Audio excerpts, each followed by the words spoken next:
The revolution was based on a single slogan, freedom and independence. و این چیزی است که هر کسی باهاش موافقه. These two are things that everyone agrees with. بنابراین من هم مانند بقیه مردم ایران به صف انقلابیون پیوستم. So, like the rest of the Iranian people, I joined the ranks of the revolutionaries. البته زمانی که انقلاب شد من دیگه دانشجو نبودم بلکه قاضی شده بودم و رئیس دادگاه بودم. But of course, by the time of the revolution, I wasn't a student anymore. I had become a judge and headed a court in Tehran. متاسفانه خیلی زود ما فهمیدیم که به اون شعارهایی که داده شده ما نخواهیم رسید. Early on, we realized that we won't be able to achieve those things that we had desired. تقریباً 1 ماه از پیروزی انقلاب نگذشته بود که به ما گفتن که زنها بایستی حجاب سر کنن. Within a month after the revolution, we were told that women have to cover their hairs.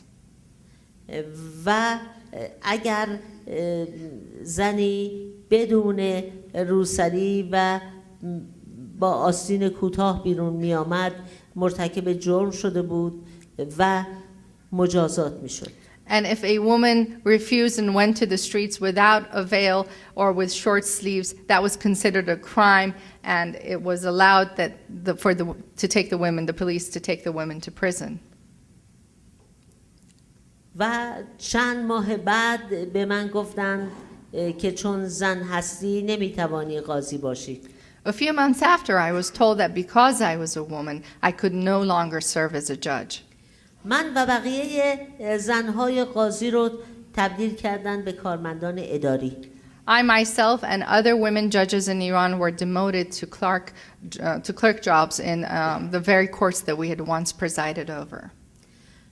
روزی که من شغل محبوب خودم قضاوت رو از دست دادم روز بسیار سختی بود.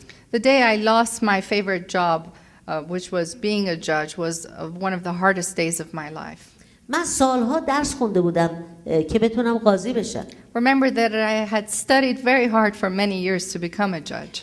و یه قاضی خیلی خوب و موفقی هم بودم. And I was a very good and very successful judge too.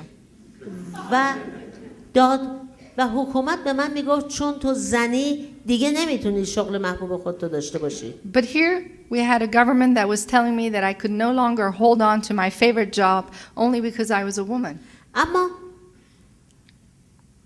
من این مسئله هرچند برای من یک شکست بود ولیکن من سعی کردم این شکست رو تبدیل بکنم به دروازه پیروزی دیگری.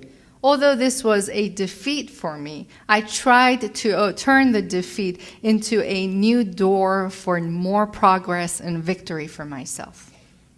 من مخصوصاً این تجربه‌ام رو میخوام با شما دانشجویان که سازندگان آتی هستید در میان بگذارم.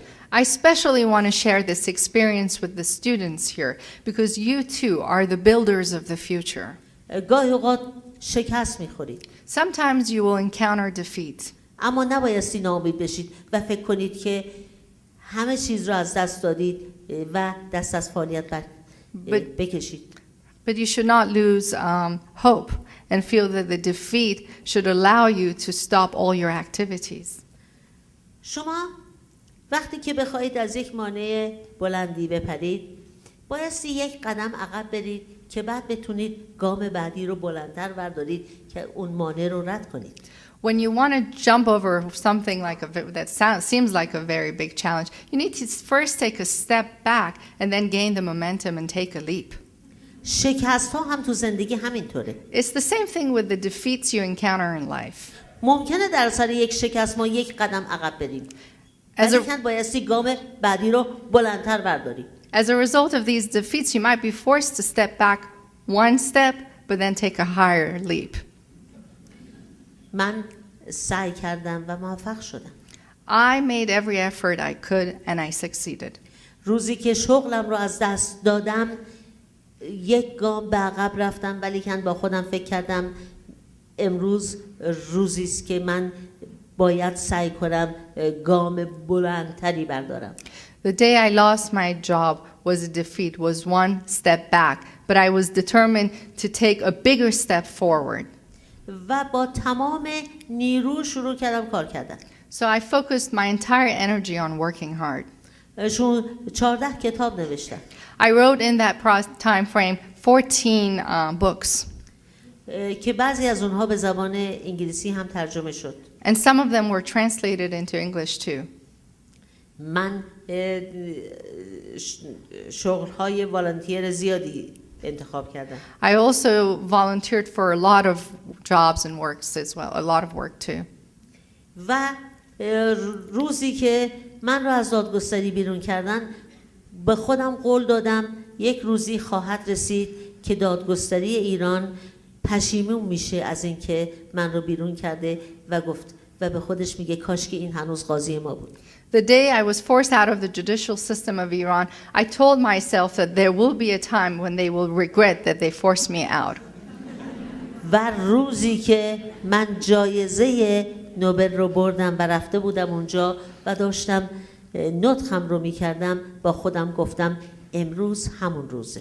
And the day I received the Nobel and went up to the podium to talk to the audience there, I reminded myself that that was the moment.